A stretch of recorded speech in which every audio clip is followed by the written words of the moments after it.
So I will wait for another 2-3 minutes for others to join, and then we can start.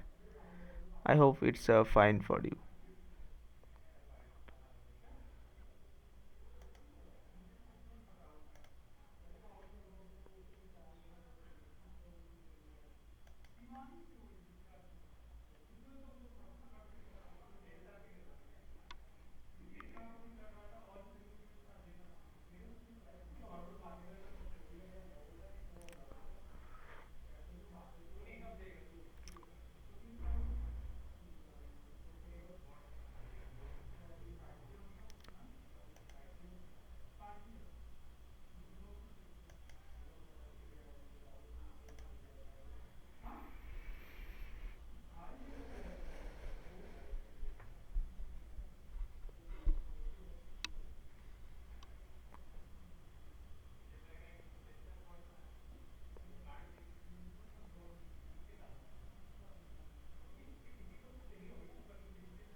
So I think we can start now. Others can join anytime during the session. So hello, myself Saurashis Chatterjee, a PhD student from IIT Kanpur, and today I will walk you through this problem solving session for week 3 for this course titled Principles of Communication System. So week 3 assignments question are mostly about amplitude modulation and different concepts around it. So before diving into question, I'll just briefly want to revisit the amplitude modulation concepts so that it's basically you have seen the things already if you have gone through the lectures of Professor Aditya Jagannatham. I'll just plan to revisit few key concepts among them.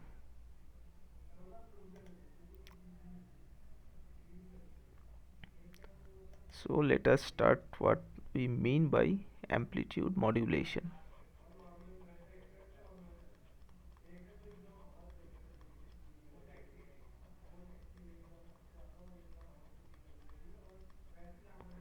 The concept behind amplitude modulation is to transmit data. And how can we transmit data? Basically we need to send some carrier of some frequency. That's how that will propagate through the environment and from like transmitter to receiver. Now we want to send the data from transmitter to receiver, and that can be done by modulating one parameters of this carrier. So in amplitude modulation we basically look for modulating the amplitude of the carrier. So what exactly I mean by that, let me see the what I mean by carrier first. So carrier, when I say carrier, it's basically a signal some like this.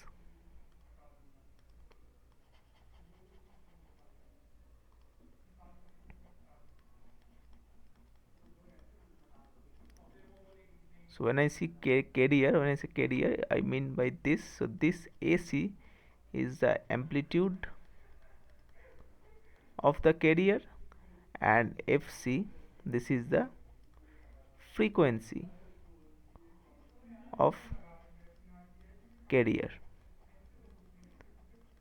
And let's say we need to transmit the signal, that is our information is given by MT. This is message signal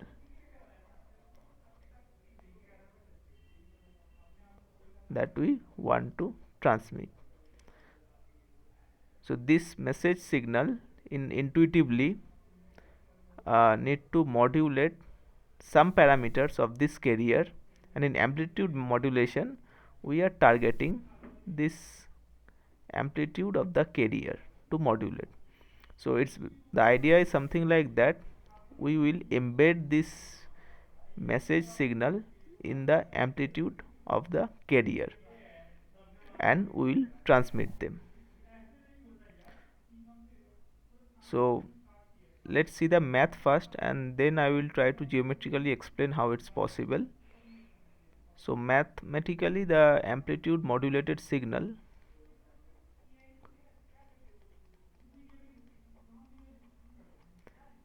amplitude modulated signal has following expression: AC times 1 plus Ka mt cos 2 pi fct. So earlier the amplitude of the carrier was AC, which is a constant value. Now after the amplitude modulation by the message signal MT, the amplitude of the carrier is this whole thing, AC times 1 plus K MT. So one key difference to observe here, thus this amplitude here of the amplitude modulated signal is time dependent, whereas when you consider only carrier, this is a constant.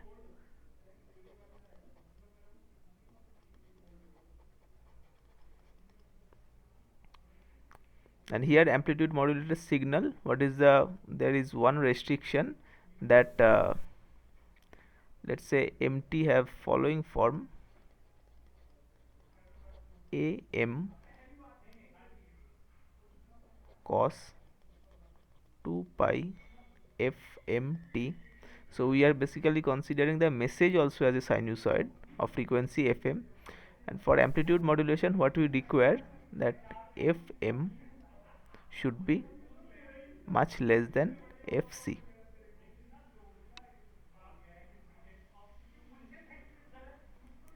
So we will come to this why this condition is required, but let's first focus on this part of amplitude modulated signal, where the uh, this amplitude of the modulated carrier now becomes time dependent. So if I want to see what is happening geometrically,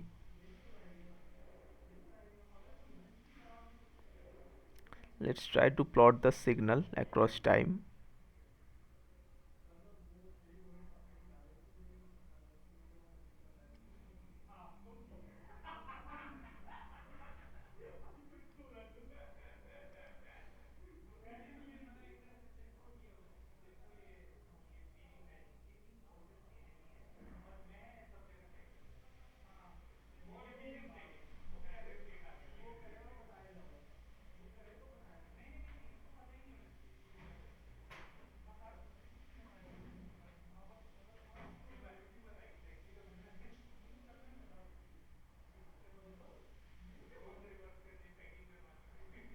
this drawing is pretty bad. It doesn't depict the actual scenario, but it's just for understanding, so I hope it is fine only.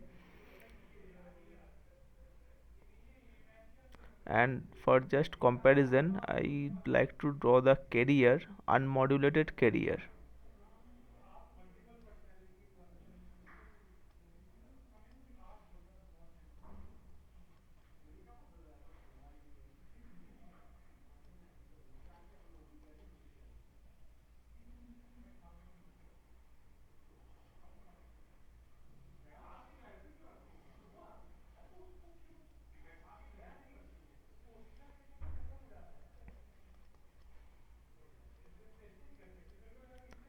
So this one here is basically unmodulated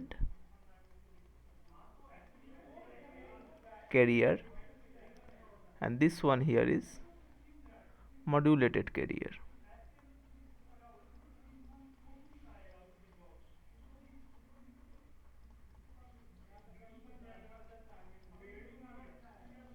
The key difference between this and this, we observe that the amplitude, unlike unmodulated carrier, is not at all constant now.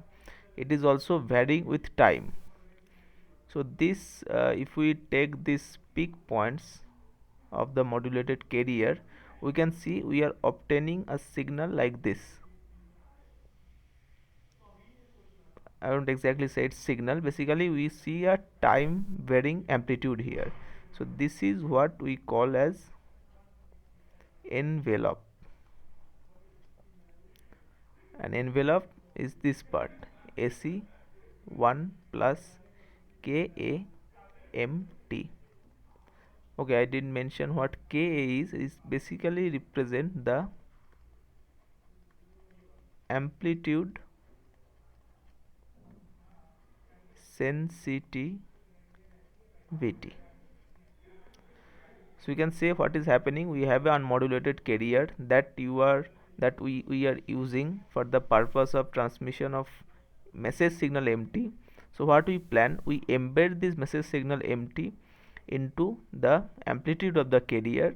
So the modulated carrier have expression something like this. Its frequency remain constant only. We don't touch it, but we modulate the amplitude. And now the because of the time dependent nature of the message signal, the amplitude of the modulated carrier also become time dependent, and that results into this time varying envelope. So basically the information, by information I mean the message signal, is embedded in the amplitude of the carrier.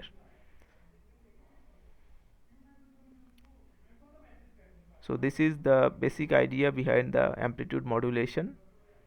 Now we come to, let me introduce another slide here.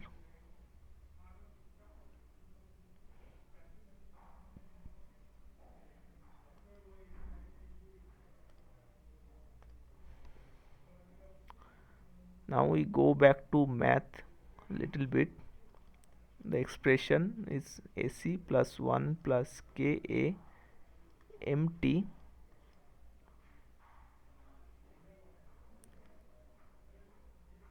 cos 2 pi FCT. So if you look, there is actually two parts. One is this carrier,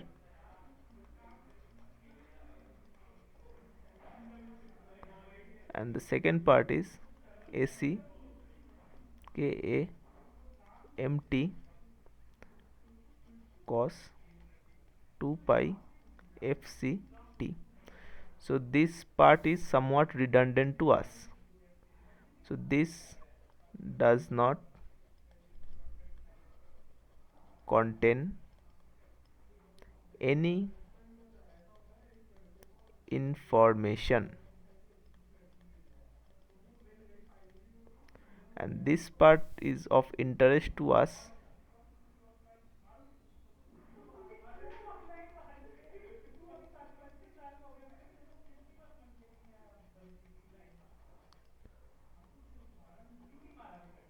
because this contain the information or the message signal empty. Now we take some values and try to see that why this amplitude sensitivity thing is even required. So for that, let's consider the value of AC as 1 amplitude of the carrier, and we said that MT is also sinusoid, that is AM cos 2 pi FM T. So we consider FM as 1 over 2, and we also consider AM to be 1, and this amplitude sensitivity Ka is 1 by 2. So if we focus on this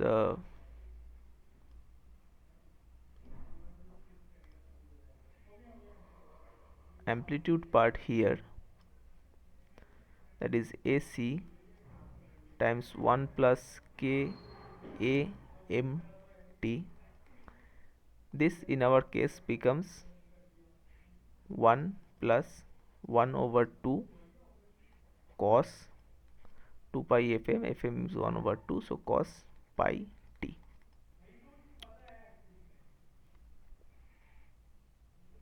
Now we look at its maximum and minimum value of that. So 1 plus 1 over 2 cos pi T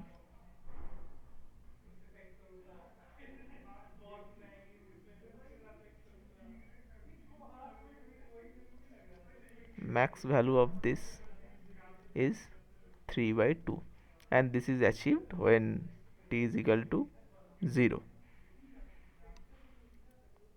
And of course pi and 2 pi and all other cases, and sorry in the multiples of 2 pi, and mean of this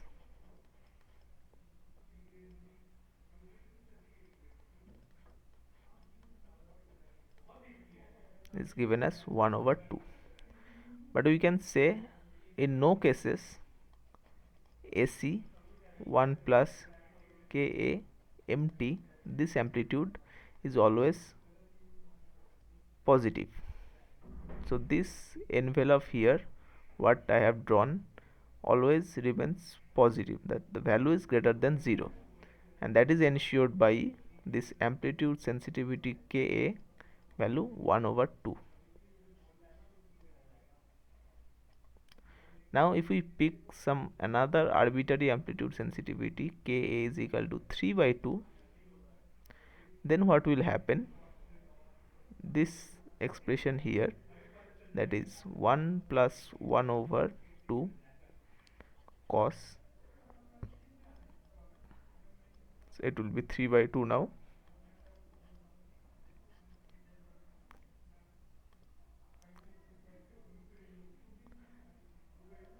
max of this will become now 1 plus 3 by 2, that is 5 by 2,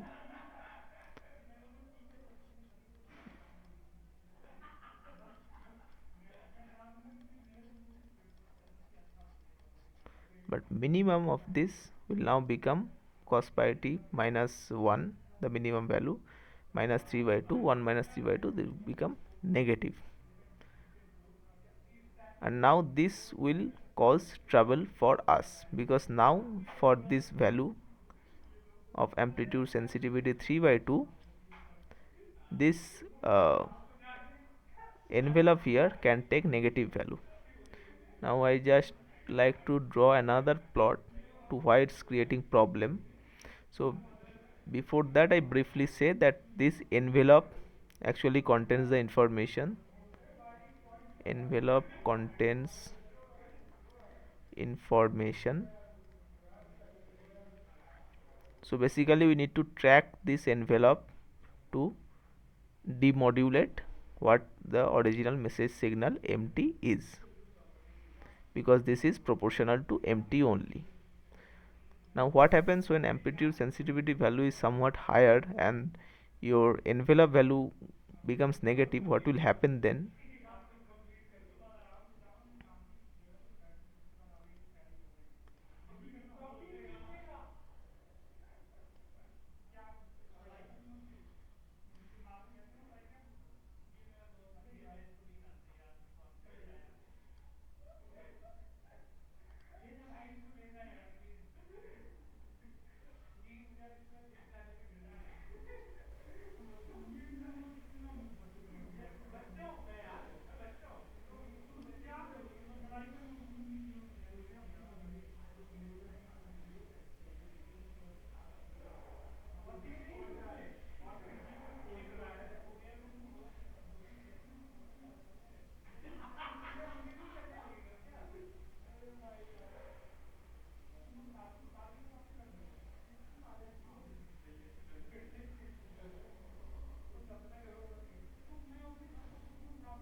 So this case here corresponds to k is equal to 3 by 2.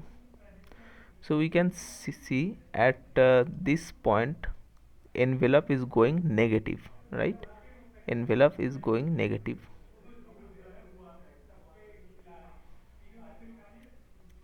But what happens the detector, that is when we want to demodulate the envelope. So if I want to draw the envelope only,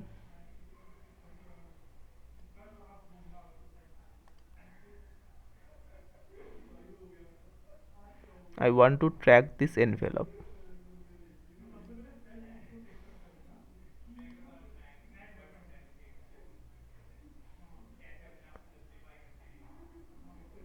So ideally it should track like this. This should be my tracked data.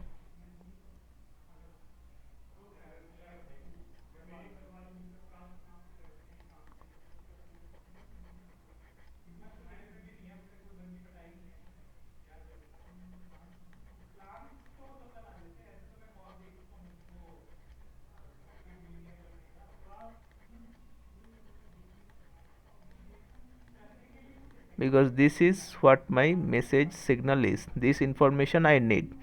But when for higher amplitude sensitivity, what happens, the envelope becomes in a negative zone. So now after this point onwards it follows this purple line.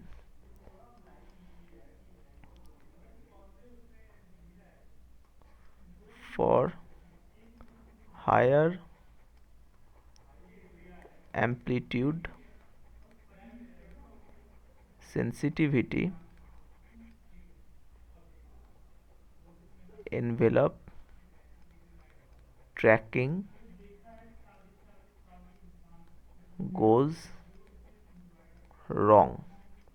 So ideally we should have tracked this, which is the original envelope. But while this kind of phase inversion is happening because of higher amplitude sensitivity, the amplitude takes negative value. Then after this point it's tracked this purple line. So that is what we call envelope distortion. So our message signal is embedded in this envelope, and if we are unable to track the envelope properly, that means we won't be able to demodulate the message signal empty.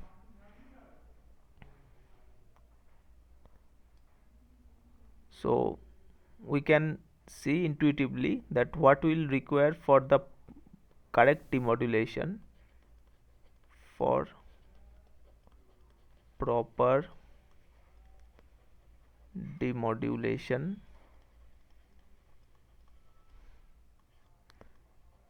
envelope should not be distorted. And what do I exactly mean by envelope should not be distorted? This amplitude of the modulated carrier AC times 1 plus KAMT, this should not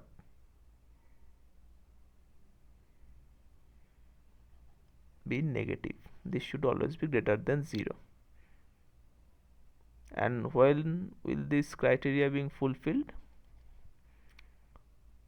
It will be fulfilled when KAMT, absolute value of that, will always remain less than equal to 1. Clearly, for this example here, MT has amplitude of 1, so KAMT for this case is 3/2 for considered case, and this is why it is leading to envelope distortion, which will at the end will lead to incorrect demodulation of the message signal. So that is why we need the amplitude sensitivity value less.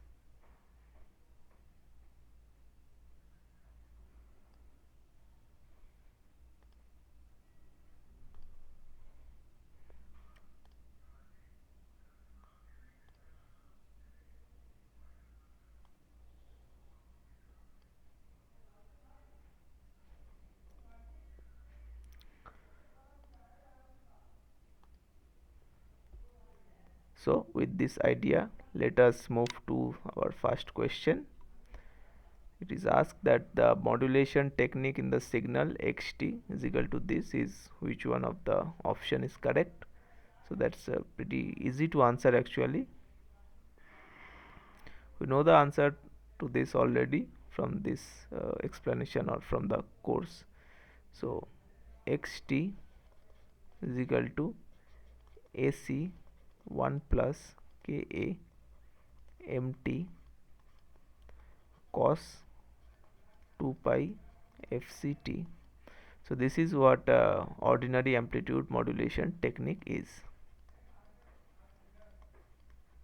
Ordinary amplitude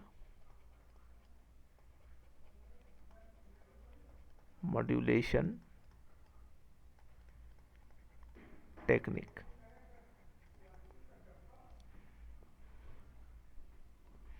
So there is something called double sideband suppressed carrier.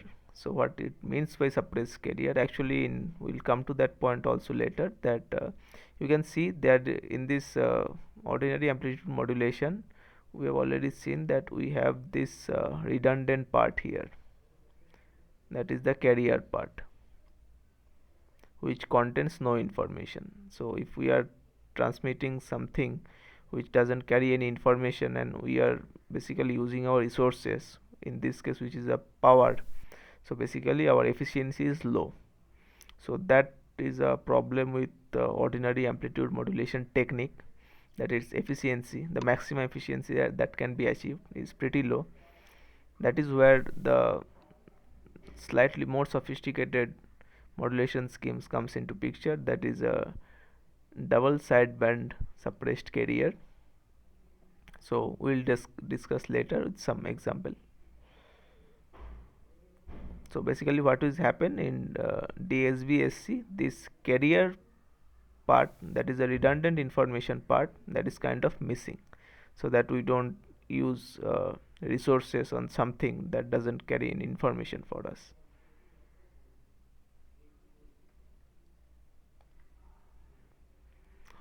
So this question is about the envelope detector having a load resistance R and capacitance C employed to detect amplitude modulated signal with carrier frequency Fc and message frequency Fm. So what should be the desirable answer? So let us see this question in a brief detailed manner. So when you say envelope detector, it has following circuitry, that I am feeding the amplitude modulated signal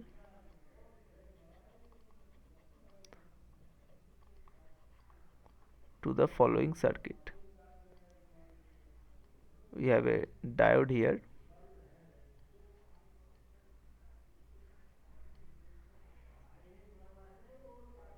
then we have a capacitor,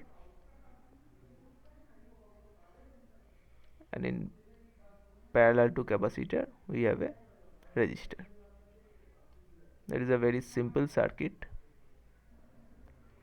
but very efficient when it comes to decode the demodulate the amplitude modulated signal. So this diode has a forward bias of 0.7 volt, and this is where the output is taken, P0. So let's try to see what is happening. From electrical basics we know that when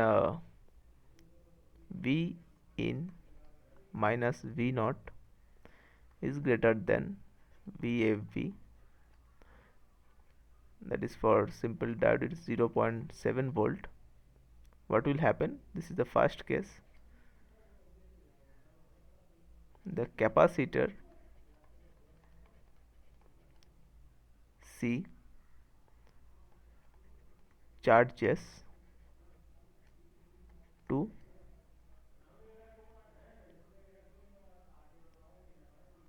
peak of the input signal, which is in this case is amplitude modulated signal. Second case, where V in minus V naught less than VFB, what will happen? Basically the diode will resist any current that is flowing through it.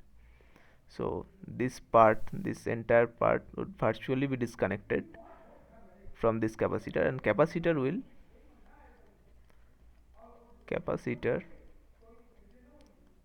will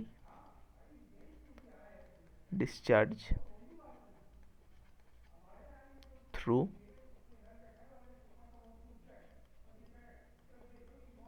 resistance RL, and this thing will repeat again and again. So let's try to draw the diagram that how exactly the envelope detector helps in demodulation, and then we'll see that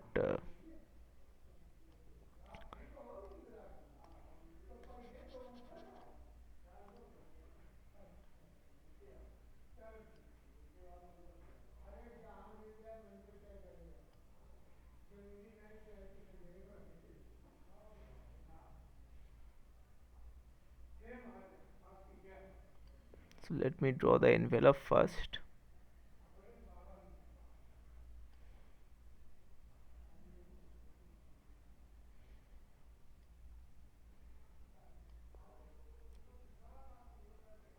And then comes the modulated carrier.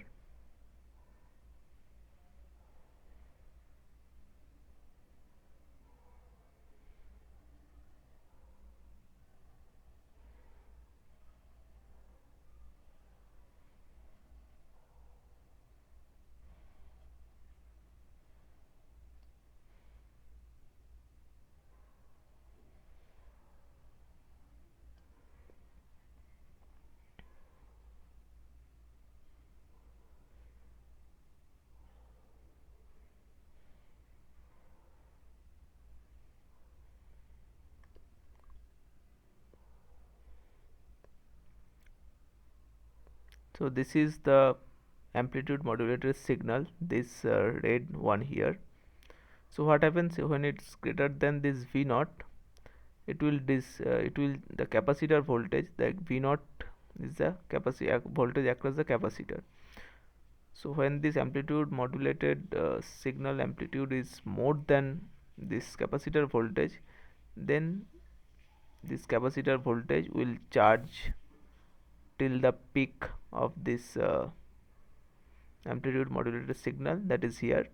When this point onwards you can see that V in rapidly falls.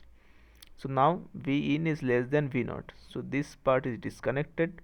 The diode will resist any current flowing through it. So what will happen? The capacitor will discharge through RL. And what exactly I mean by discharge? So basically the capacity voltage across capacitor, which is VC, is given as this. V naught is the voltage across time t0, 1 minus e to the power minus uh, tau. So this tau here,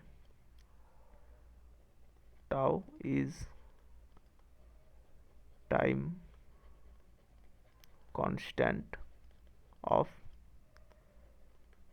circuit given as RLC, and this is the key part, because this time constant decides how fast the capacitor discharge.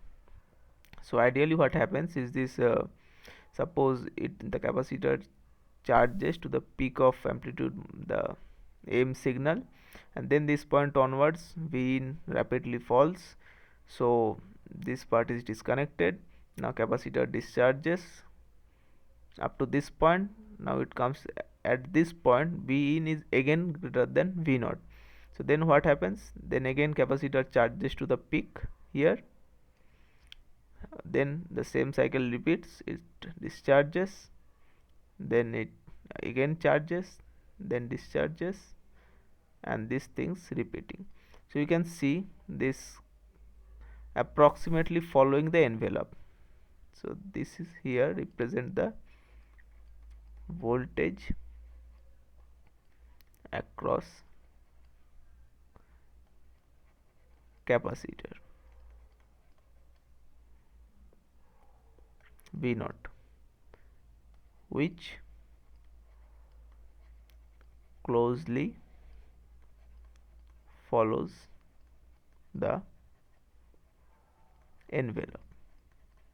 Remember, we are only interested in the amplitude of this modulated carrier, because this is where the message signal is embedded in. So somehow if we track the envelope, or we are able to get the envelope, that means we are able to demodulate the message signal. That is the information, that envelope is the key information that I need, and this envelope detector exactly does that. It closely follows the envelope, and this is how the circuit works, and this lead to this voltage across capacitor being closely following the envelope of the amplitude modulation signal, and that is how we obtain the desired signal F. Now we will consider two cases, because we have many options here, like 4 options, namely the time constant must have some relation corresponds to both the frequency of message signal and both the frequency of the carrier signal. So let us see in both cases what will happen.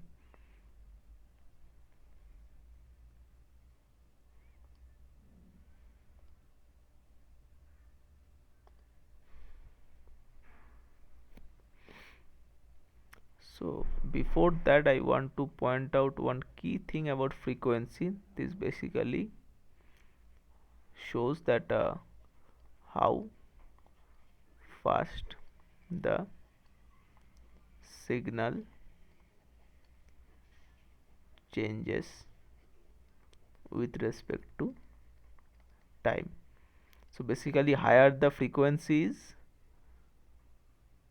the signal changes rapidly. That is actually, you can observe from here also. You see the envelope is kind of following the message signal, which has a frequency FM, and the carrier signal, that is the red one, has the frequency FC. We can see that one cycle of the message signal contains multiple such cycle of carrier signal. So if within a certain period the message signal completes one cycle, the carrier signal completes multiple cycle. That basically indicates that carrier signal has much higher frequency compared to this message signal.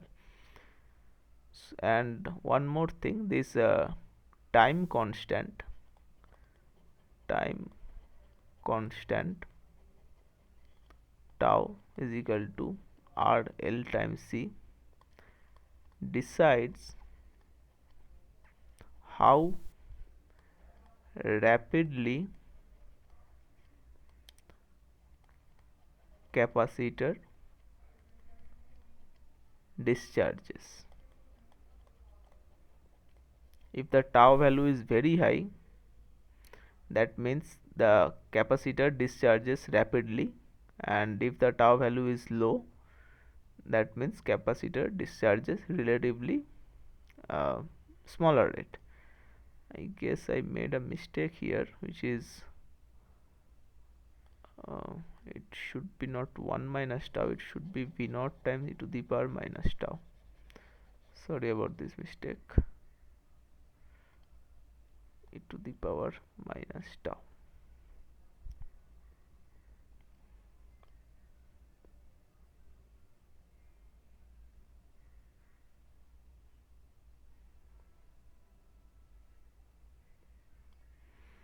So let's consider a first case like trial and error, that tau, this time constant, is much greater than 1 over Fm.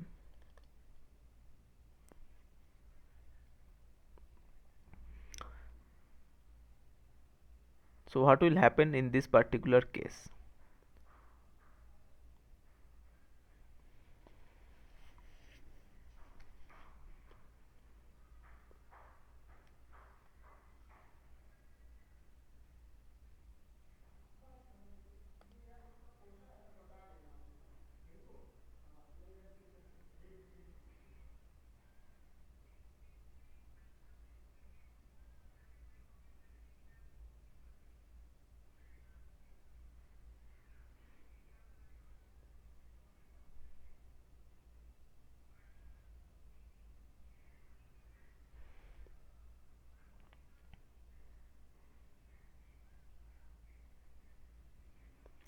I think I am making okay. Time constant should be 1 over RL by C.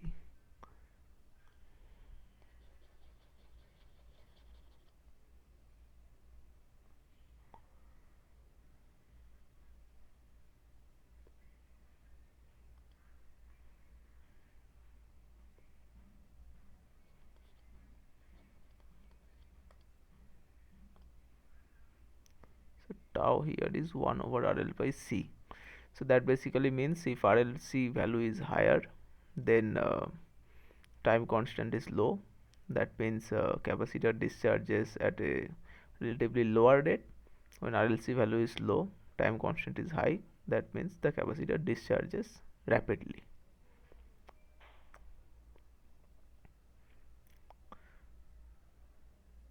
So let's consider this case first.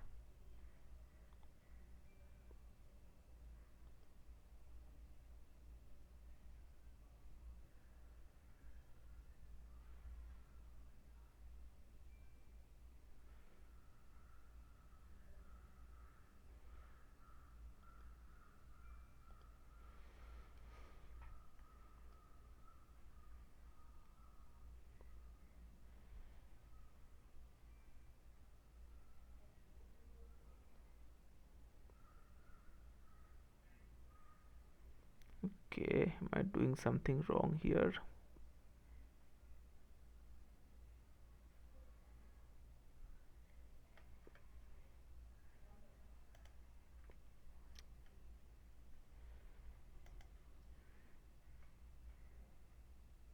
Just a minute.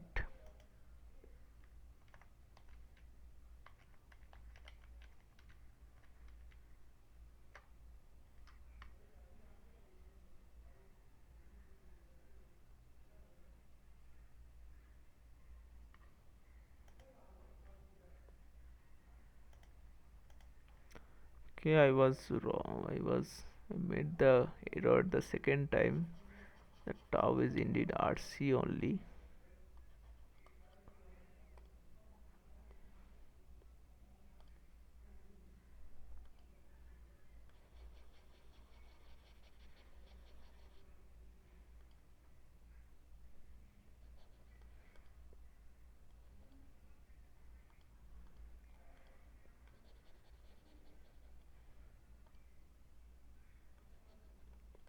RLC.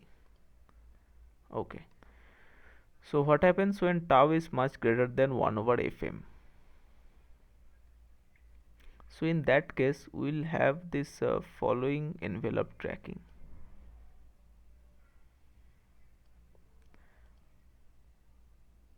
We have our envelope like this.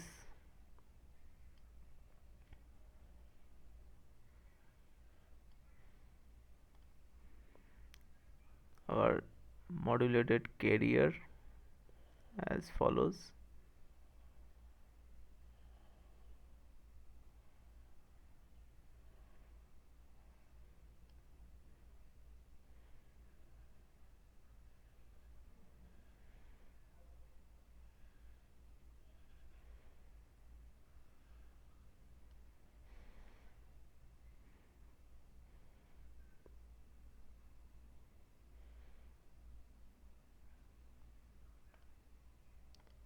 So here what will happen if the tau is much greater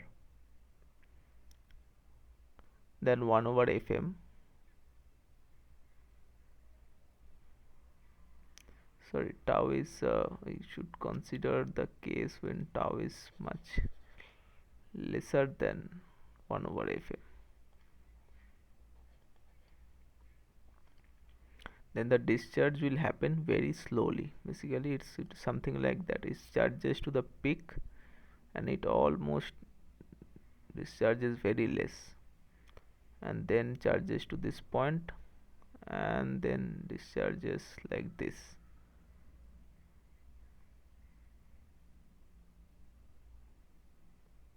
and then again like this. So you can see when the time constant is much less than 1 over Fm, that is this, okay, this thing corresponds to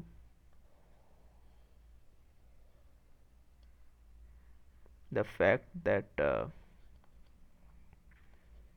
message signal changes more rapidly compared to the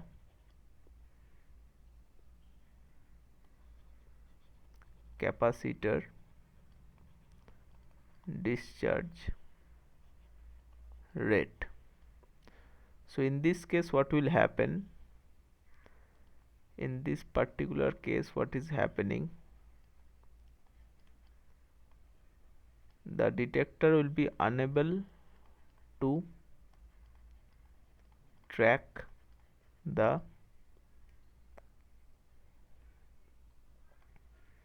envelope, because envelope is changing at a much faster rate, and since the capacitor is discharging pretty slow, it will be unable to follow this envelope. This is what, for example, if you look at this particular point, this is what is exactly happening here. Like the mesh envelope, which is denoted by this blue line, falling much rapidly, but the capacitor is discharging much slower than that, so it is basically unable to follow track the envelope, so that will leads to incorrect demodulation. So from this we can infer that tau need to be much greater than 1 over Fm. So this is our first inference.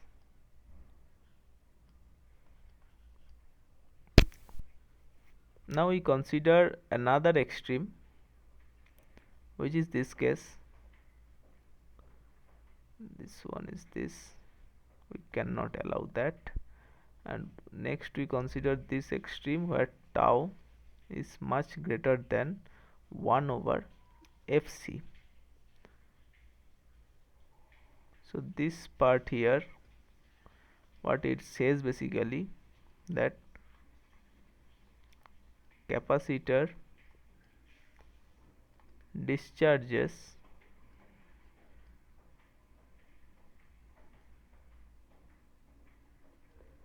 rapidly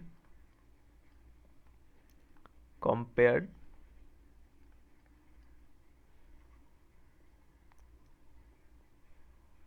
to the carrier signal. We'll see what happens in this particular case. So like before, draw this, then draw the envelope,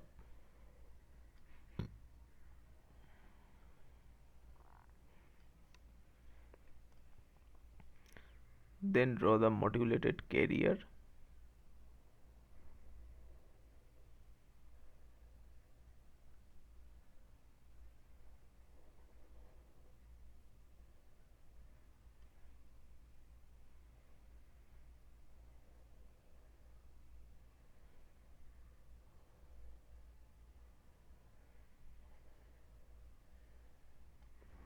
now in this case what will happen, since the capacitor discharging rate is much higher, it will charge to this, and then in this meantime, when it's a discharging period, it rapidly drops to this.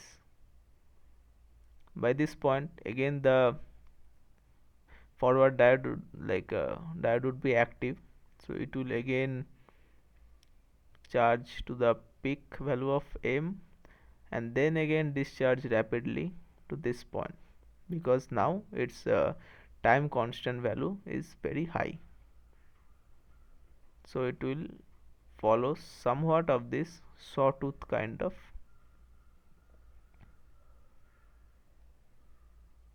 voltage. So this is what your V naught is, the voltage across capacitor. So V naught now tracks the amplitude of carrier. See, no longer V naught is following the amplitude of message signal, now it's only tracking the amplitude of the carrier, but that is what we don't need it. Carrier doesn't contain any information, only information is contained in the envelope. So here again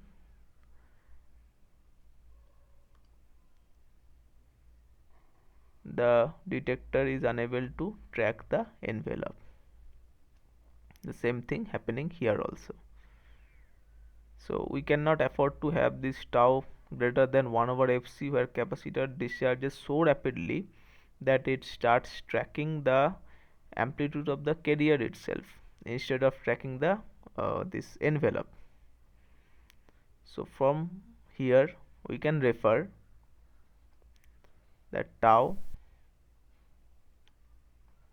for smooth operation of envelope detector need to be much smaller than 1 over fc. So this is our second observation.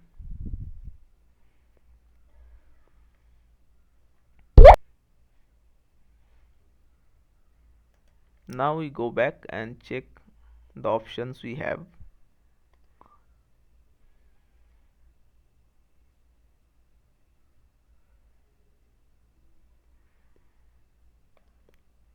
So these options here, RLC need to be greater than 1 minus fc. This one is correct, this one is incorrect.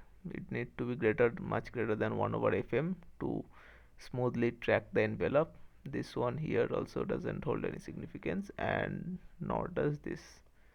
So these are wrong, this part is correct.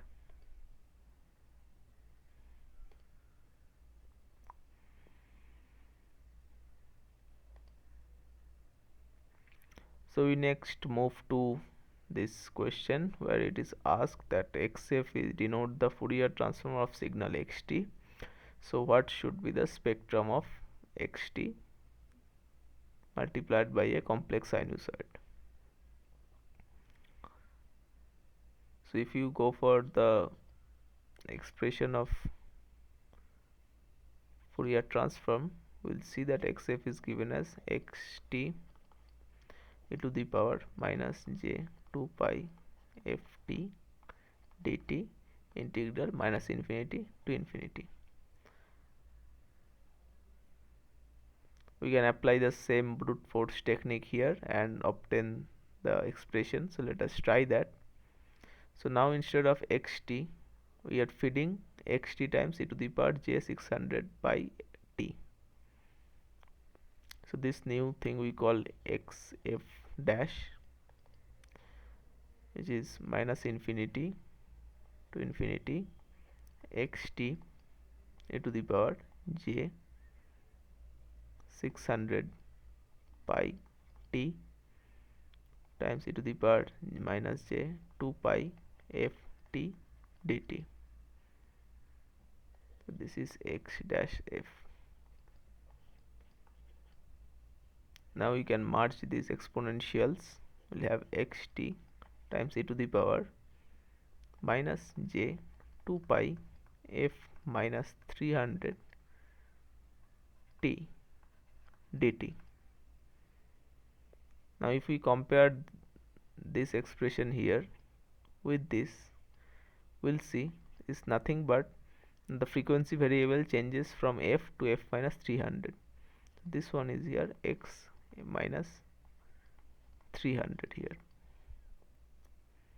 So x dash f, which is the Fourier transform of the spectrum of xt, is given as x f minus 300, and what is minus signified here? This is actually delayed version.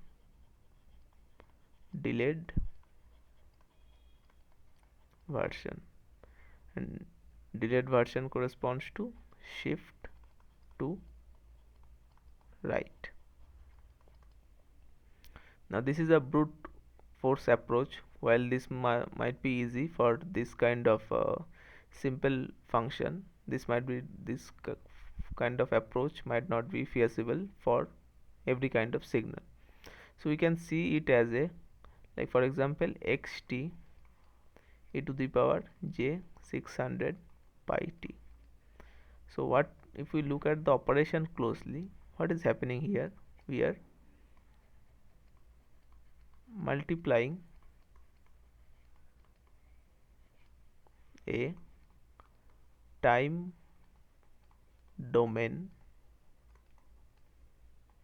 signal with a complex sinusoid.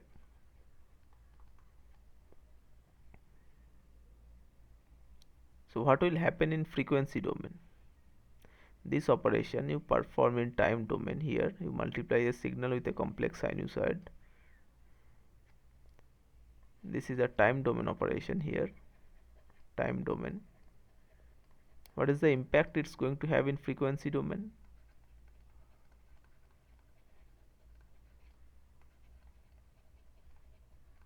Complex sinusoid of, let's say, frequency fc. So frequency domain, basically what will happen?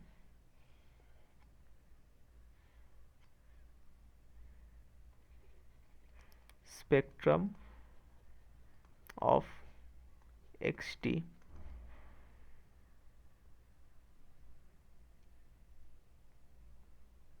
convolution with delta f minus fc. Because why? Because this complex sinusoid, when you take the Fourier transform, you obtain a spike in frequency domain at this particular signal fc. So now you have the spectrum of xt as xf when you perform a convolution with this delta function at frequency domain, what will happen? The spectra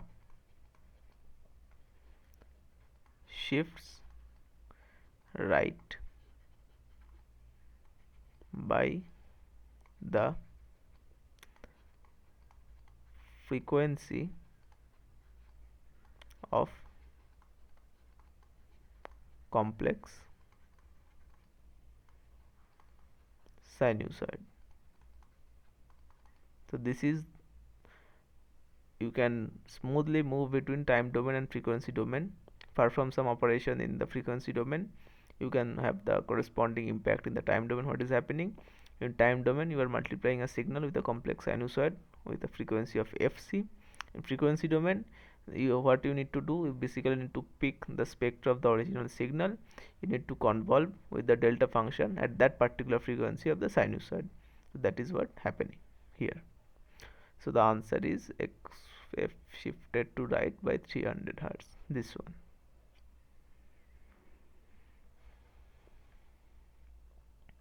So let us move to our next question. So it is asked that ordinary amplitude modulated signal with modulation index mu and a sinusoidal mesh signal, what should be the power efficiency of the signal?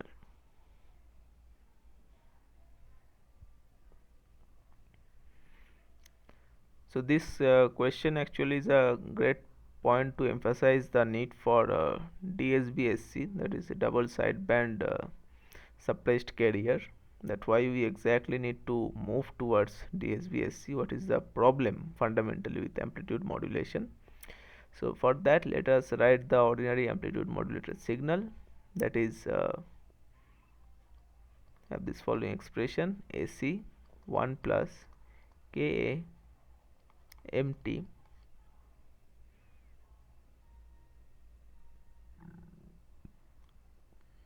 cos 2 pi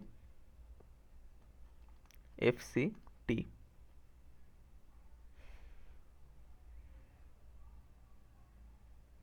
Now it has two part. First one is AC cos 2 pi fct, and then we have the second part AC Ka mt cos 2 pi fct. Also, what is given, that message signal is sinusoid, so mt we can write as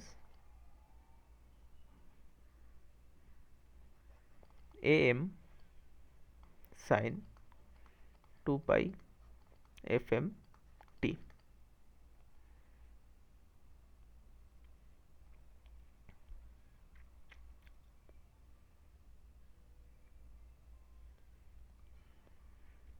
So let's compute the power of the signal separately.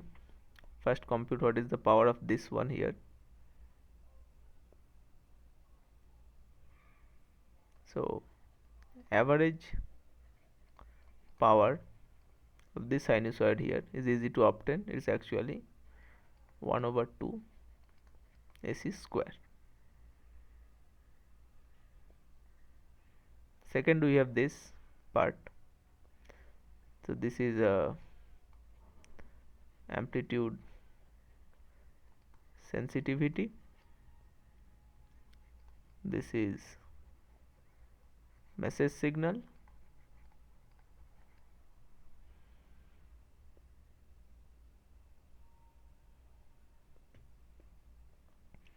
And this is here is carrier amplitude. So this message signal, it is varying much slowly with respect to carrier. That means basically the fundamental assumption there, Fm much less than Fc. So what will basically happen? With respect to this frequency, this entire thing is going to act as if it's a constant term.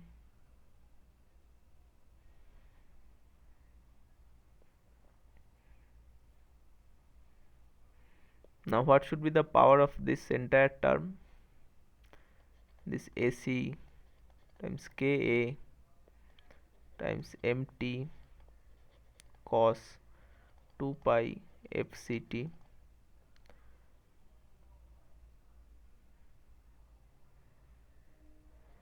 So instantaneous power for this is given as 1 over 2 same AC square. This part remains same. Then we have k square m square t.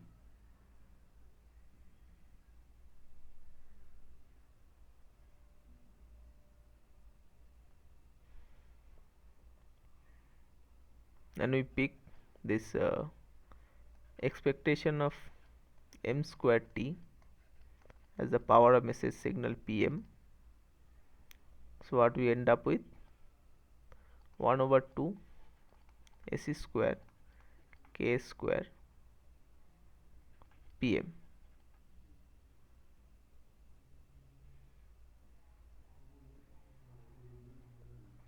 So what is the total power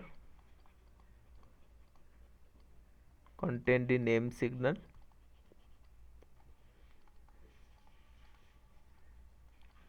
It is given as 1 over 2 AC square, that is the pure carrier.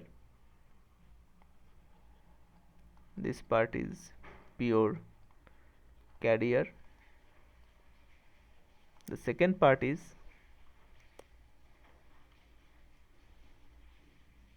1 over 2 AC square k square pm.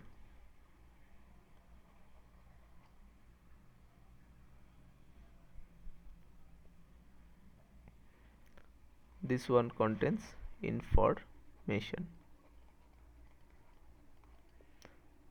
So let me introduce a new slide here. So when you call about efficiency, how do you compute that?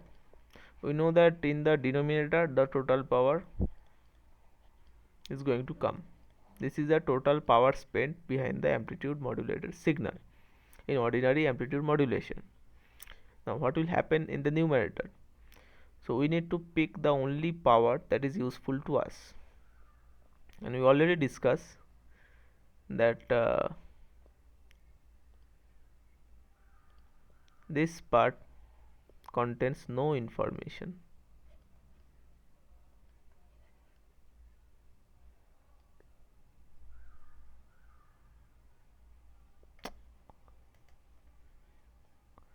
This part here contains no information, and this part is only useful to us.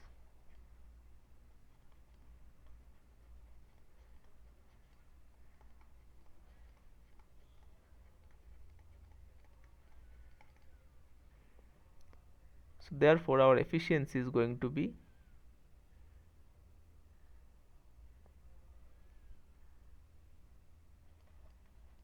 power in message modulated carrier,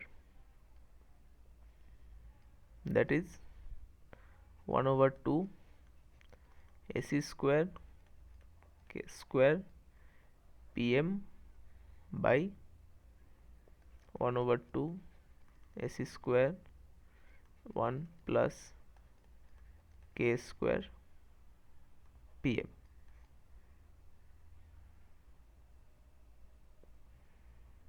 Now you can see that 1 over 2 AC square will just go out, so we are left with k square pm by 1 plus k square pm.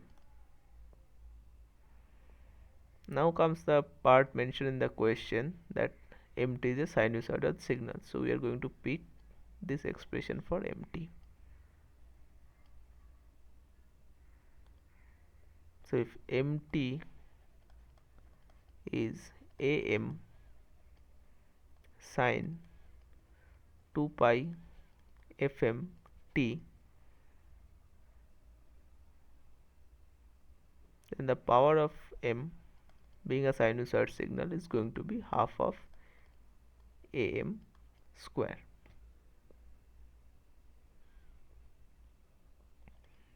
So you replace that, we'll obtain k square am square by 2 by 1 plus k square am square by 2.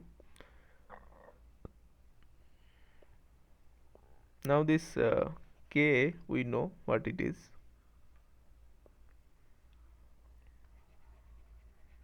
It is amplitude sensitivity, and am, we know that maximum amplitude of message signal. Now this Ka times am is another name you most likely already have seen in the lectures. This is combinedly will be termed as modulation index, that is denoted by mu. So if I, and this is the same mu that has been mentioned in the question.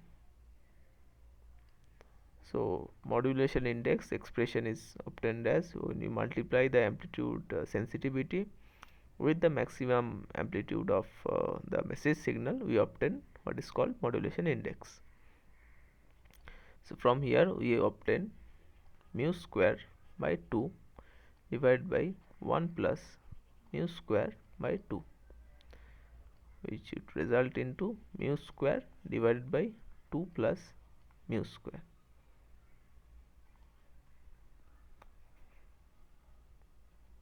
And this is the power efficiency of ordinary AM.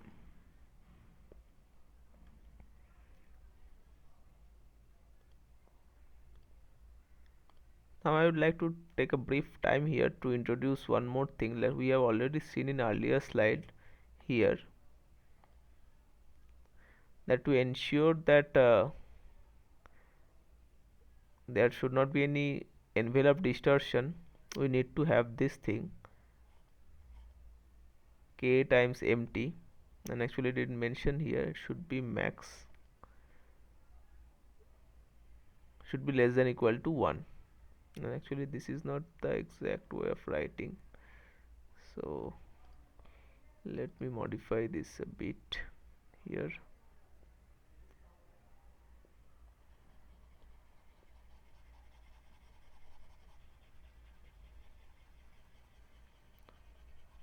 Ideally it should be Ka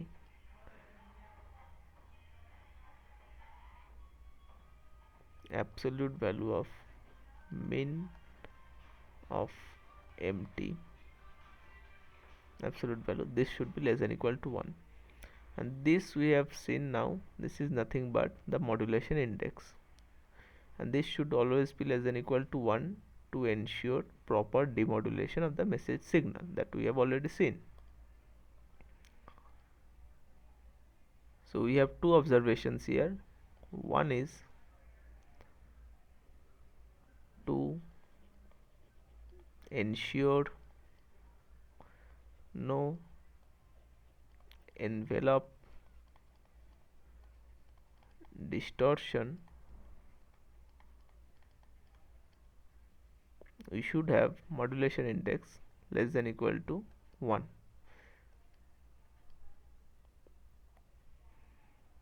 And second thing we just observed that power efficiency of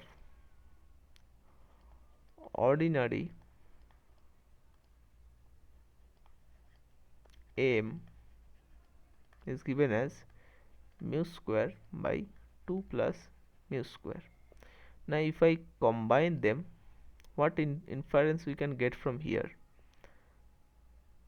The mu can take, absolute value of mu can take maximum value of 1, and the power efficiency is mu square by 2 plus mu square. So maximum power efficiency that can be achieved in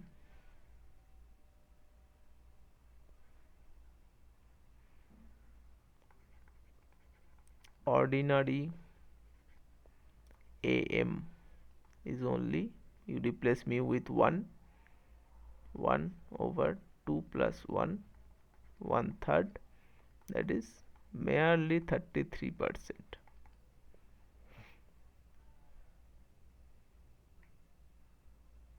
So basically what is happening, at best only 33.33% power is efficiently used in ordinary AM, and rest 67.77%, sorry, 66.7,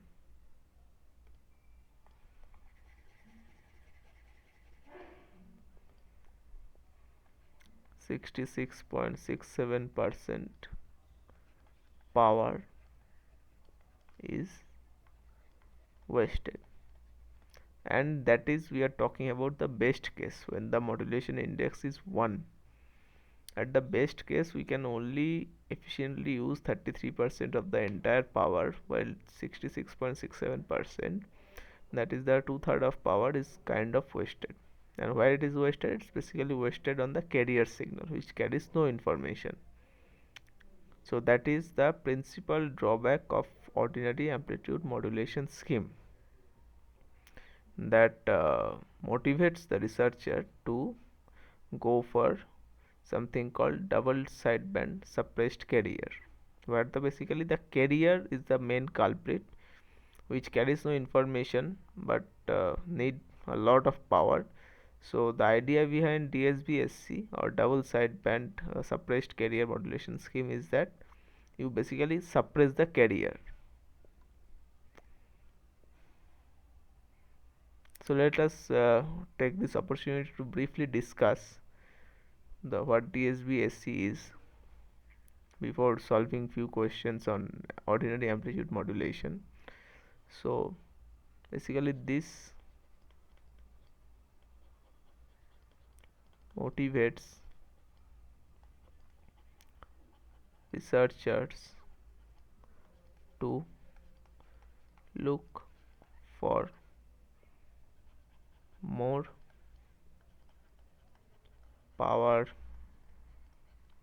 efficient amplitude modulation scheme that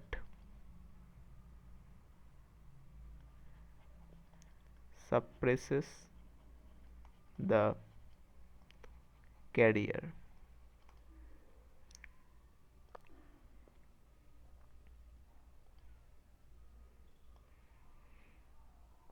So one such example is, as I was saying, is called double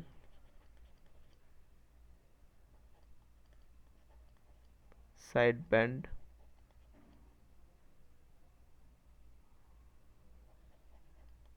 modulated suppressed carrier. So before going to DSB-SC, let us first look what double sideband modulation is.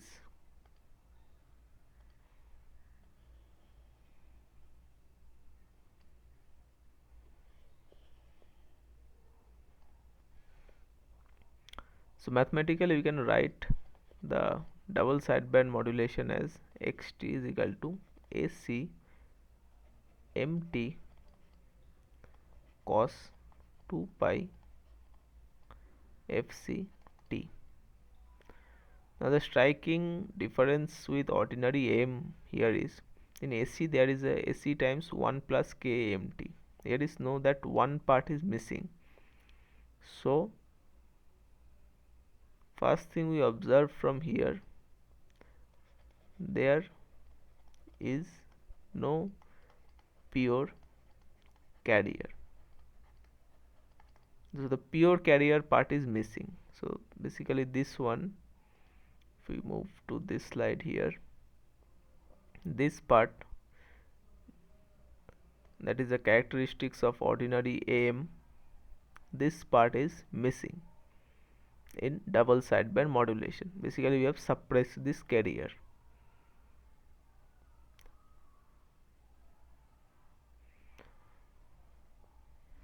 So what will happen for that? For that, let us briefly give you the Fourier transform of the message signal. That is, we have mt, and let's say after Fourier transform, the frequency domain equivalent representation is mf, and which is following spectra in frequency domain, like a triangular shaped spectra.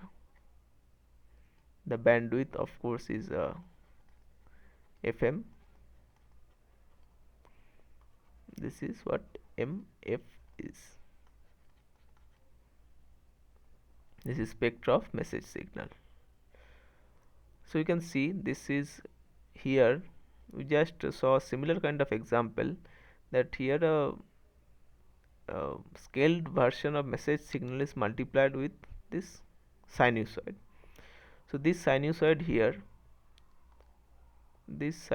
here, we can always write it in terms of two complex sinusoid, that is e to the power j 2 pi fct plus e to the power minus j 2 pi fct divided by 2. So I am more interested about knowing what is the spectra or the frequency domain representation of this entire signal AC mt cos 2 pi fct, and how it is related to the spectra of message signal, more importantly. So this is what your AM signal is, and we are willing to see what is the connection between the spectra of this amplitude modulated signal and the original message signal in this double sideband modulation scheme. So let us multiply with this both sides. So we'll have AC mt e to the power j 2 pi fct over 2 plus AC mt e to the power minus j 2 pi fct over 2. Now we have already solved in the previous problem. Basically a message signal is being multiplied by a complex sinusoid in time domain. If I go for the frequency domain representation, that basically means convolution of the spectrum of the original signal with the delta function at the particular frequency corresponding to the sinusoid. So if I want to have the Fourier transform,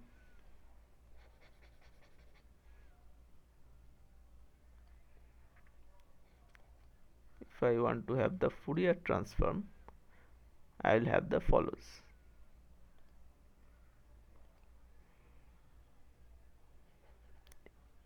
AC by 2 is amplitude, so no change is made when moving from time domain to frequency domain. MT changes to MF. This product here with complex sinusoid changes to convolution with delta function at frequency Fc. So this. Similarly, for the other one, AC over 2 MF convolution with delta F plus Fc. So what we will obtain? We will obtain AC over 2 M F minus Fc plus AC over 2 M F plus Fc. So this is the spectra or the frequency domain representation of the amplitude modulated signal. Now more importantly, how does it look in the frequency domain if I want to draw, like this one here, unmodulated message signal. So it turns out we'll have the following representation.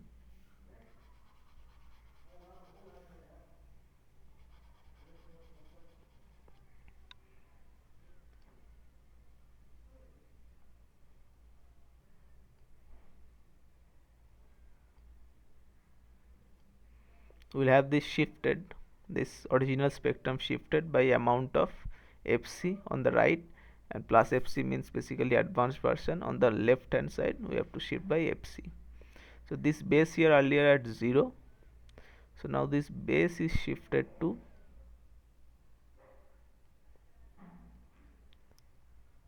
Fc and minus Fc.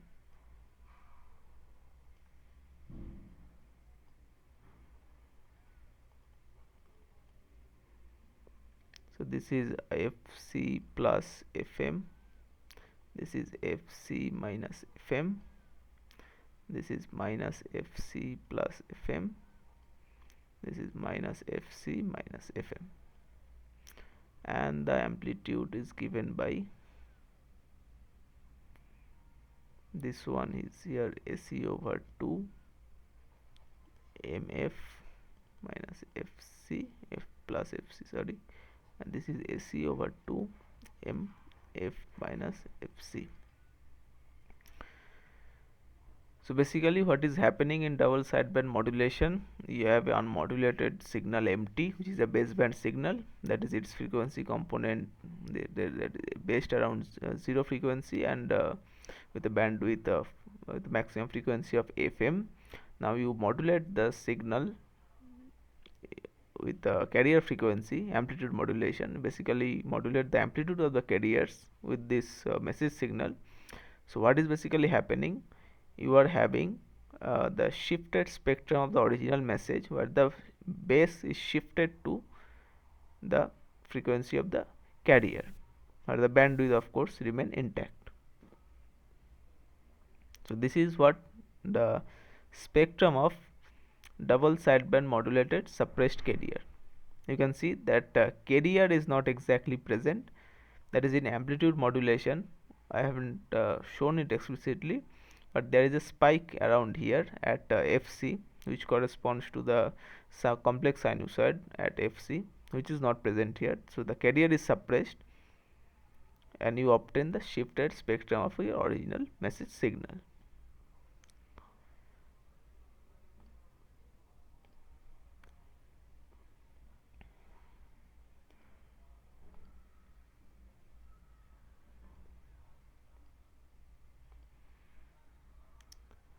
Till now everything is good about DSB-SC, but the issue is like since you are not transmitting the pure carrier, that is in, let me point out, DSB-SC we are not transmitting the pure carrier. So as a result, what will happen, demodulation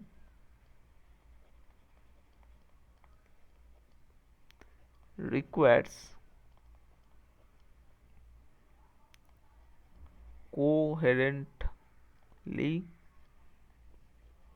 generated carrier cos 2 pi fct at receiver end. Now this part here, when say that demodulation will require coherently generated carrier, this part here is the main trouble. In practice, this is the part which is this one here is the main trouble in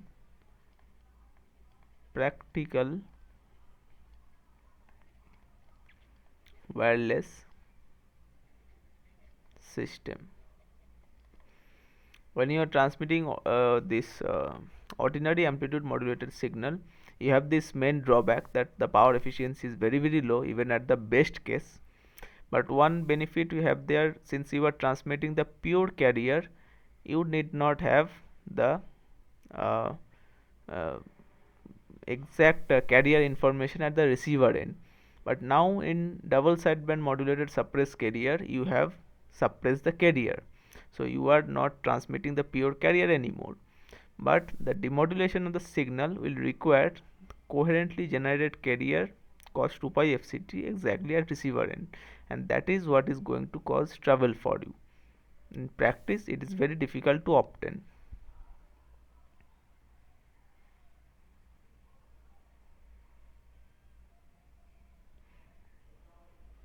So that is why you have seen in the lecture something like a phase locked loop. One very popular example for that, Costas loop is applied to uh, reduce the phase offset between this coherently generated carrier at the receiver end and whatever is being transmitted.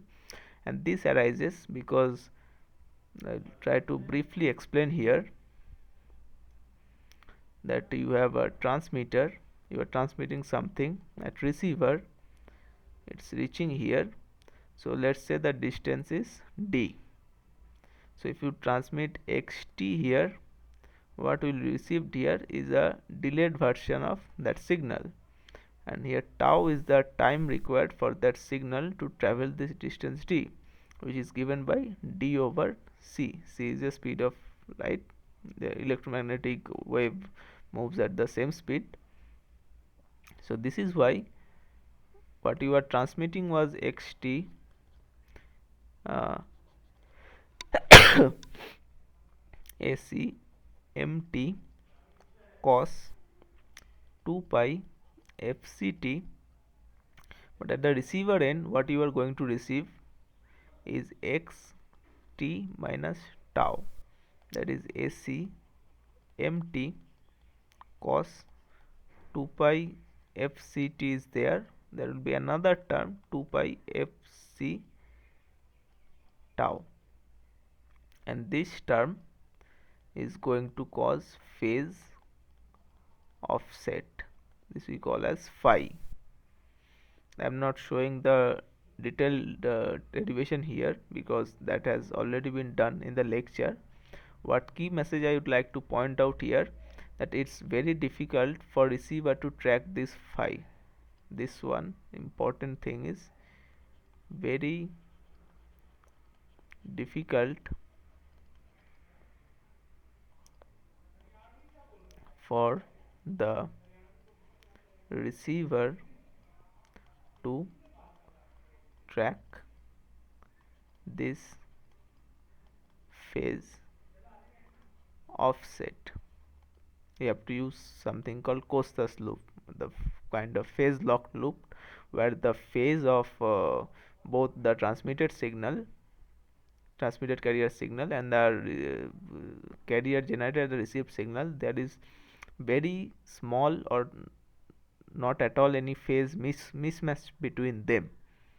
Because if mismatch remains between them, then your like ideally your demodulated signal should be something like this mt, but with phase offset what will happen, with phase offset, you will have something like mt cos phi. And if cos phi is pi by 2, basically when phi actually moves to 0 towards pi by 2, you have a reduced power in the demodulation. Basically in demodulation you want the power of m square t, but with the phase offset we will obtain m square cos square pi, cos square theta. Now when theta is 0, everything is fine, you are obtaining the full power in demodulation. But as the phi increases from 0 to pi by t, that is the phase offset between the transmitted carrier signal and the carrier generated at receiver, the phase offset between them increases more and more. You will get less power for your signal, which will lead to incorrect demodulation or inferior demodulation. And actually when this phase offset becomes pi by 2, then you won't receive any power at all. So that is a trouble. So DSB-SC has this issue that this phase offset you have to frequently track. Basically you need to synchronize the carrier that is being generated at receiver with whatever being transmitted, and you have to do it quite often in certain scenarios.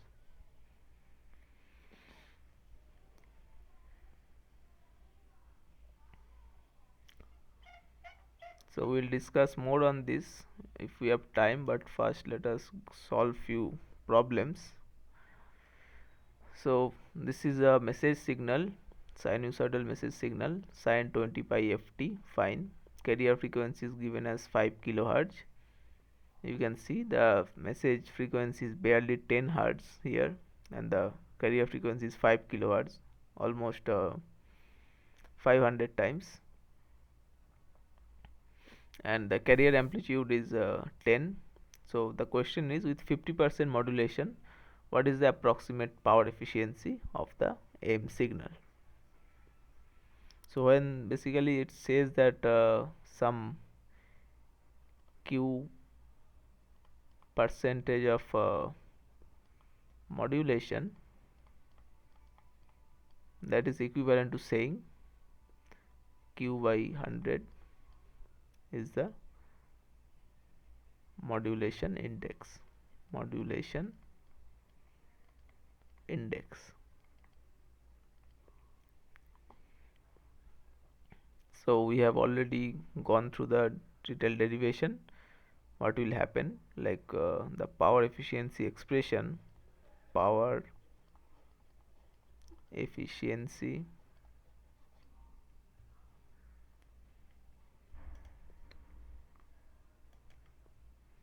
is given as mu square over 2 plus mu square, and in the given question 50% modulation basically corresponds to modulation index mu is equal to 50 by 100, that is 0.5.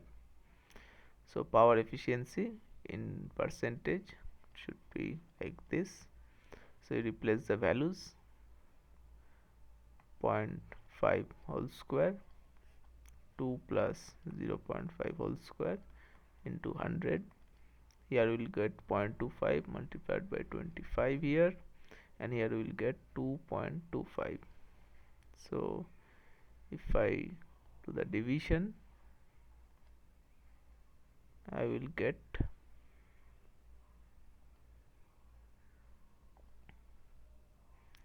let me check 25 divided by 2.25. Okay, the answer is 11.11%. So with a modulation index of 0.5, we are barely able to achieve a power efficiency of 11%. So it's like almost 1/10 of power is being utilized, and rest 90% is kind of wasted. So that is something unacceptable, and that's why ordinary M is not used nowadays.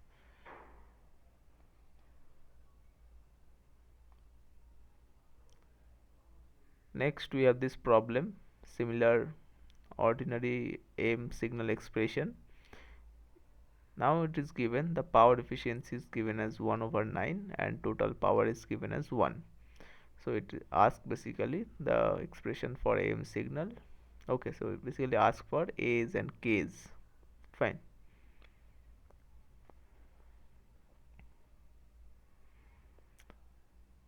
So let us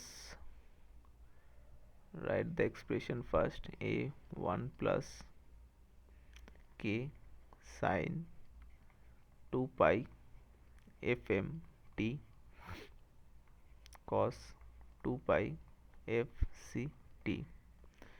So if we separate them, a cos 2 pi fct plus a times k sine 2 pi fm t cos 2 pi fct. So we know the average power for this one is s square by 2, and the average power for this one, let's consider this sine 2 pi fmt as mt. So here we have s square k square divided by 2 pm, where pm is the expected power of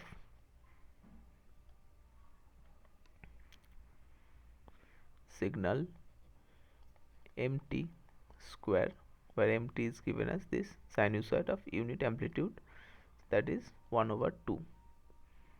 Therefore we have the total power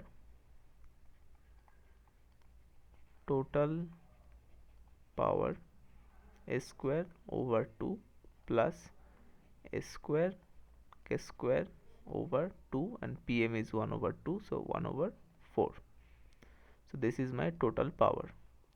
I keep it as equation 1. Second thing is power efficiency.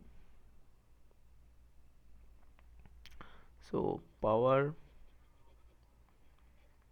efficiency, we basically need to find two variables a and k. This is one expression. Since we have to find two variables, we need at least two equations to obtain their values.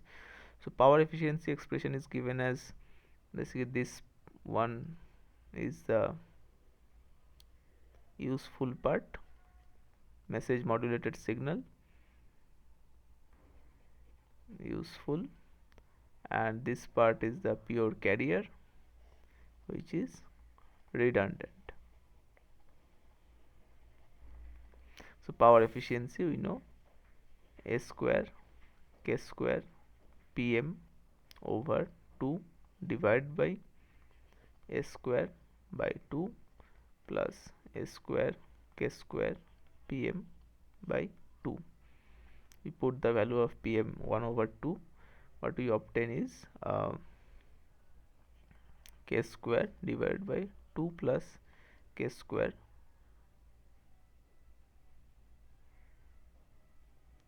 is equal to 1 over 9. So this is our second equation. So from here, let me introduce a new slide.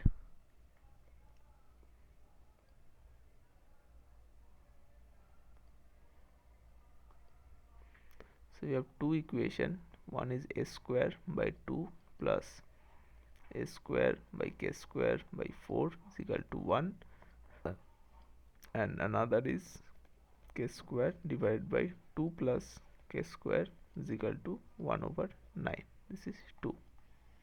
Now if we solve 2, we will have 2 plus k square is equal to 9 k square. So that means 8 k square is equal to 2, k square is equal to 1 over 4, k is equal to 1 over 2. We put this value of k here. So from 1 we obtain s square by 2, 1 plus k square by 2 is equal to 1. I have s square by 2, 1 plus k square by 2 is 1 over 8 is equal to 1. S square is equal to 2 into 8 divided by 9. So a square is 16 over 9. That means amplitude is 4 over 3. So we have the ordinary M expression AC A times 1 plus K sine 2 pi Fm T cos 2 pi Fc T. This we can write as 4 over 3.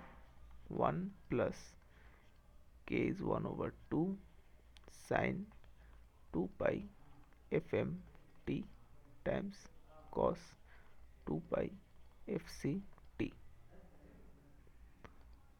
And so amplitude is 4 by 3 and K is 1 over 2. So this one is the correct answer for us.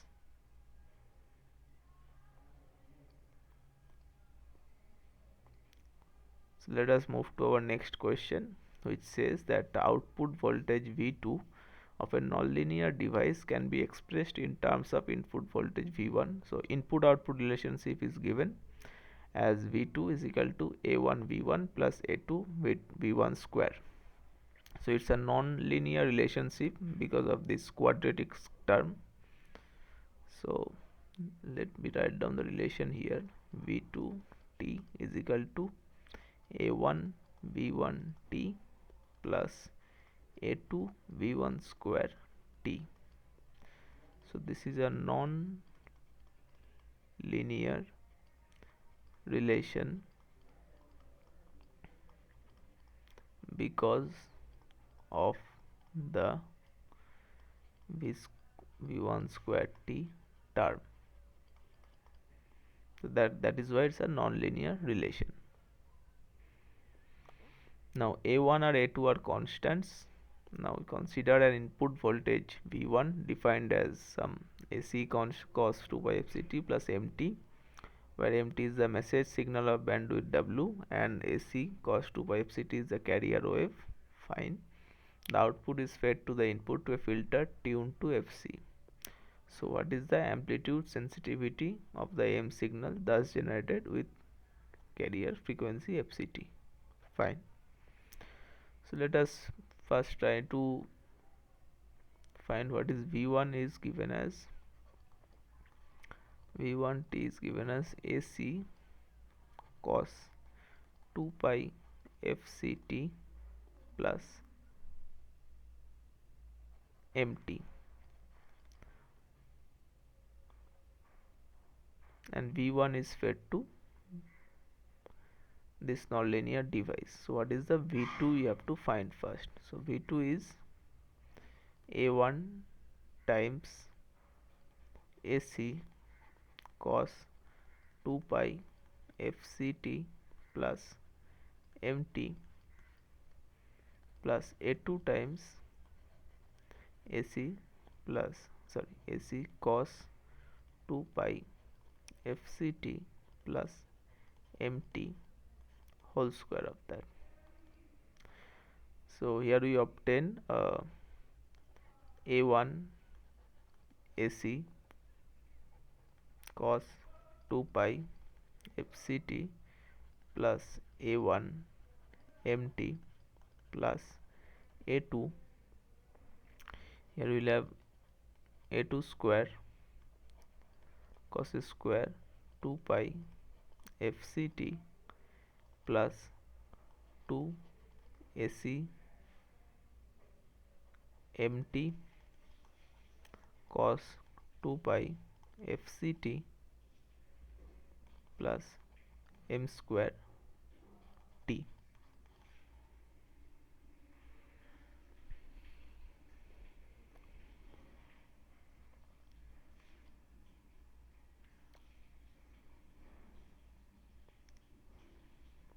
So it is said that output V2 is fed to a filter tuned to FCT.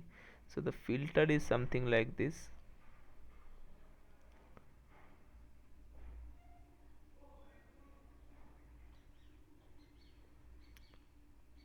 Filter is centered around FCT.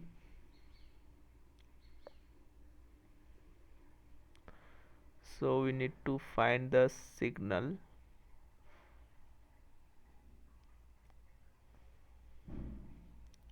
This is the pure carrier part. This is message signal, and this, let's multiply the A2 with each of them here. That would simplify.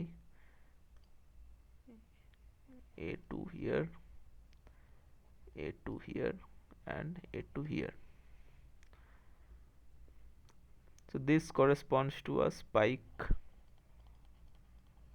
at Fc. By spike, basically I means that it's a delta function at Fc. Now these two, A1, M1T, are not modulated. These two here, unmodulated baseband message. So it won't pass through the filter, because filter is centered around the carrier frequency Fc, which is much higher frequency compared to the unmodulated baseband message signal MTs. So the only option is there is this. So this one is the pure carrier. So only terms that should concern us is this one first, that will pass through that filter, because it's a spike uh, at a frequency Fc. A1 AC cos 2 pi Fc t plus 2 A2 AC mt cos 2 pi Fc t.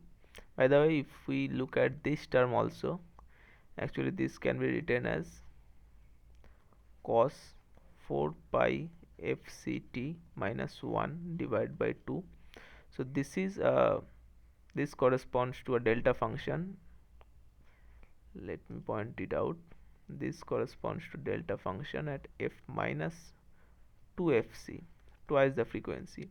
So this filter is not going to pass this also, because this is a spike located at 2fc, where this filter is located, like this filter is tuned at frequency fc, not 2fc. So this will be stopped by filter.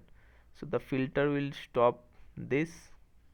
I am marking them in red. Filter will stop this,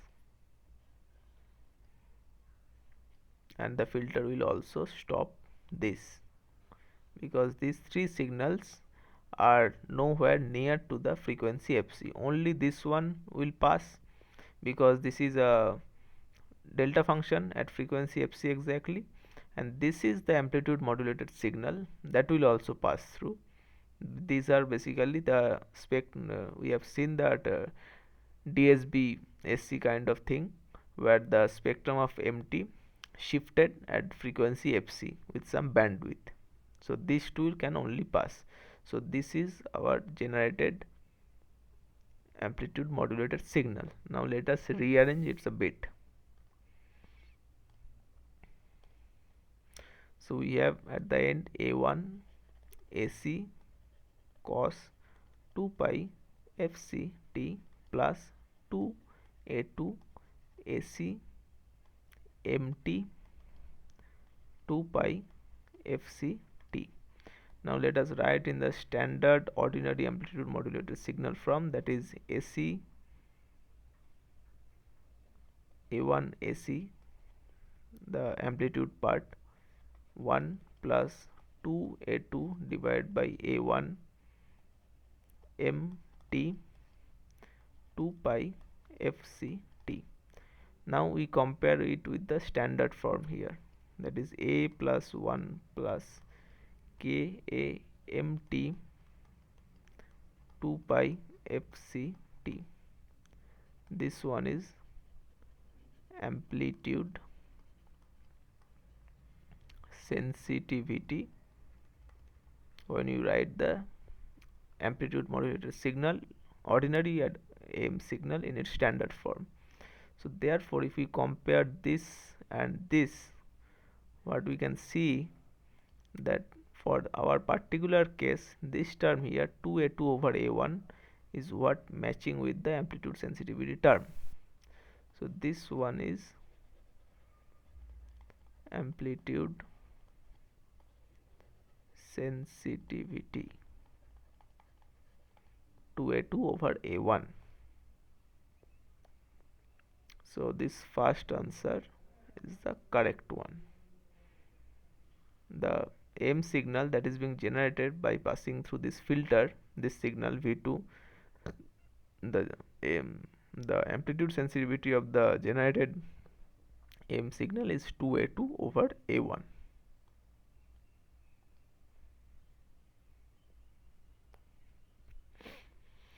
Now let us move another similar kind of question only.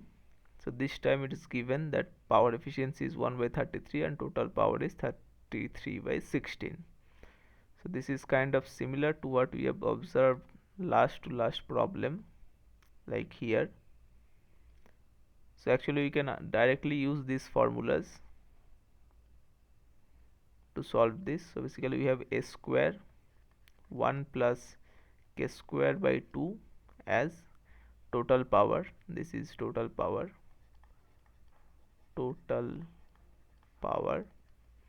This I am writing from here only.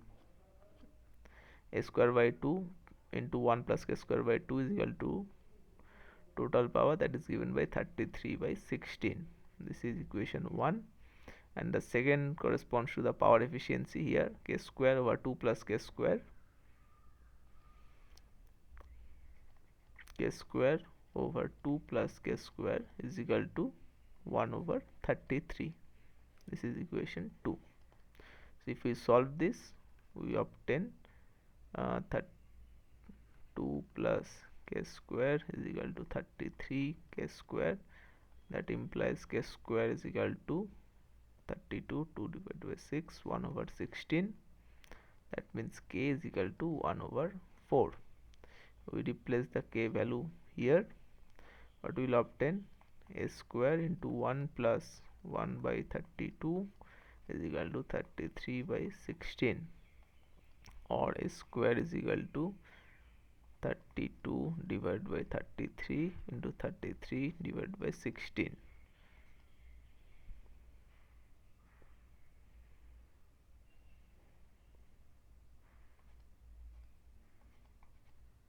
So a square is equal to 2 and a should be equal to root 2. So let's see which of the k is equal to 1 by 4 in both cases, and a should be root 2. Actually none of the option matches, so here it should be root 2 here. Then the third option is correct, only if a is equal to root 2. Let me check the calculation once. 32, 16 square 2. Okay, yes, a need to be root 2 here. So third option is the correct option.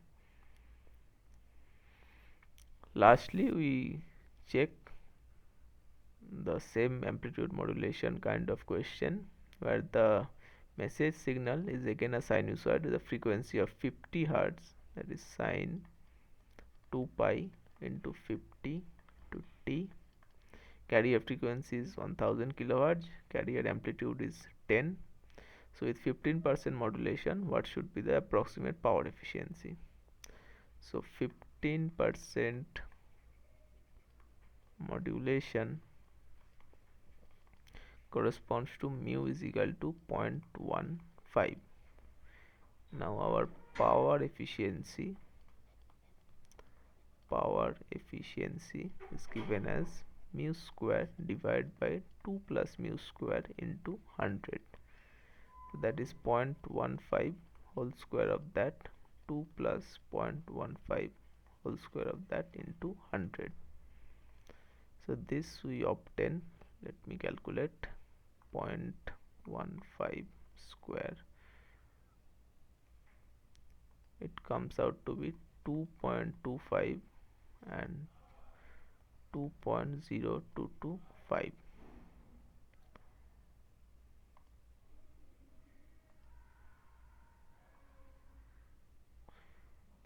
200 divided by 2.0225. The result is 1.11%.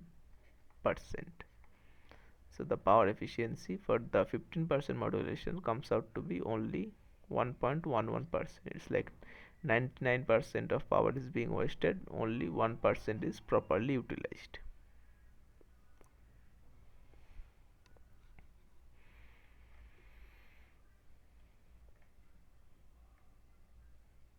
So if you have any question, whatever I tried to explain till now, or if you have any difficulty in understanding, or if I made some error somewhere, you can ask me.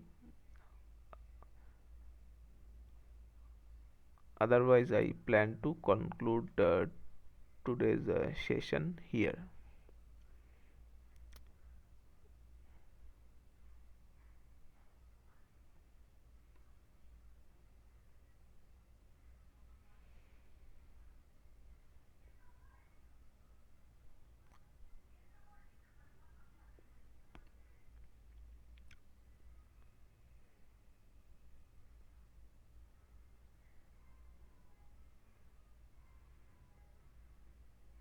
Okay, if you don't have any question, then I can conclude the session. We'll have the problem solving session for week 4 the next week, the same timing.